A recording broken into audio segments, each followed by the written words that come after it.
broad, phrase, exact, negative. What the hell does it all mean? Well, in this video, Megan from Seller Central Setup is gonna show you what it means and how you can use this life-changing information to grow your own profitable e-commerce business. Now, if you've got any questions for Megan or indeed for myself, comment below. Also, you want to make sure that you give this video a like and subscribe to my YouTube channel because it's bloody awesome. See you in a minute.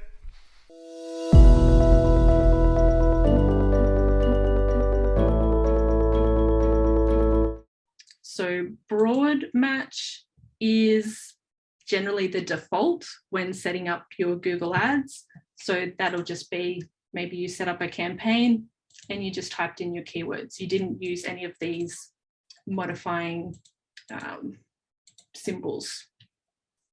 So most people will just start off with broad, which is the widest match type basically. Then, so an example of that would be, say your keyword was scrapbook kit and it was broad. So essentially it must contain these two words, scrapbook kit, but it can be in any order. You can have words in the middle, you can have words either side. Some people will already know this, other people won't. Then the next match type is phrase. So that's essentially, it must include this phrase, scrapbook kit, must be in that exact order. It can have words in front or behind. So that's the next level of control when looking at the match types. So an example of this might be in your search term report. You might show for scrapbook kit supplies, scrapbook kit Kmart, which we might want to add that as a negative term, being a brand that's not us. Do-it-yourself scrapbook kits, scrapbook kits Australia. So you can see some of these are more relevant than others. So that's by adding the negative keywords, which we will do in a minute.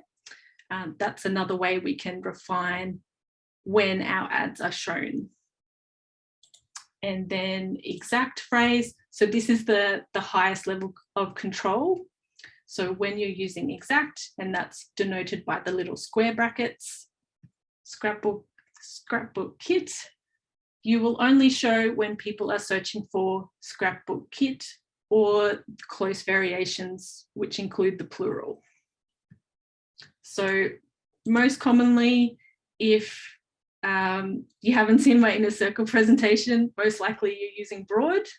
In that case, you're going to have to be looking at your search term report regularly and adding negative keywords. Otherwise, you're going to be leaving a lot of money on the table in terms of putting it to best use.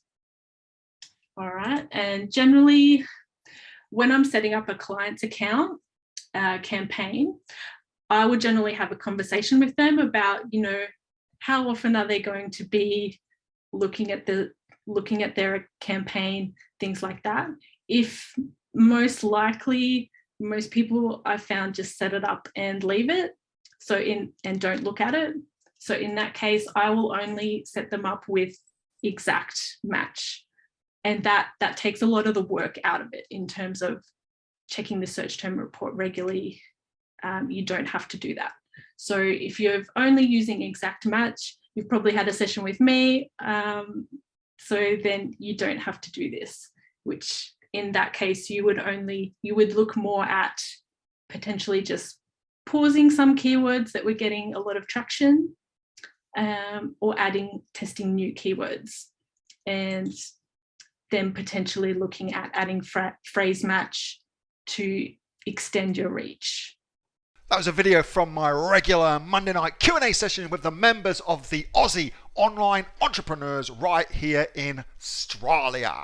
If you'd like to find out more about what we do, and also come and join us, because there's over 2,500 members here and growing. We're actually, believe it or not, the fastest growing community of e-commerce entrepreneurs this side of Darwin. Yeah, that's right, you heard me. And by the way, we're making money too. $50 million last time I checked. Would you like a little piece of that? Of course you would. So get yourself off to www.AussieOnlineEntrepreneurs, link in the description below, .com.au. That's AussieOnlineEntrepreneurs.com.au.